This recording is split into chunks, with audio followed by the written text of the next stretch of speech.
ko na dito sa talyase yung pinakuluan natin kanina sa pressure cooker para madagdagan natin ng maraming sabaw.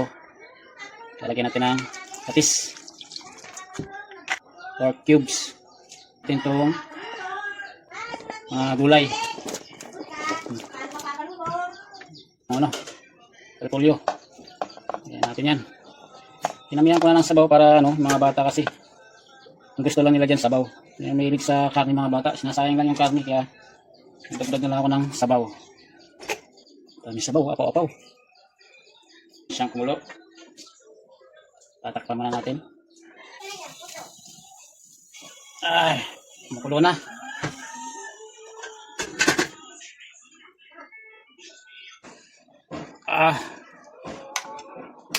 Pwede na ito mga idol.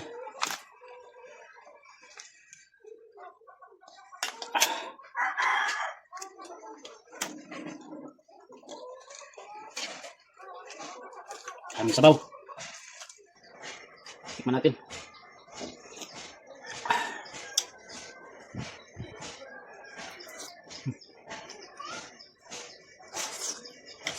Sarap.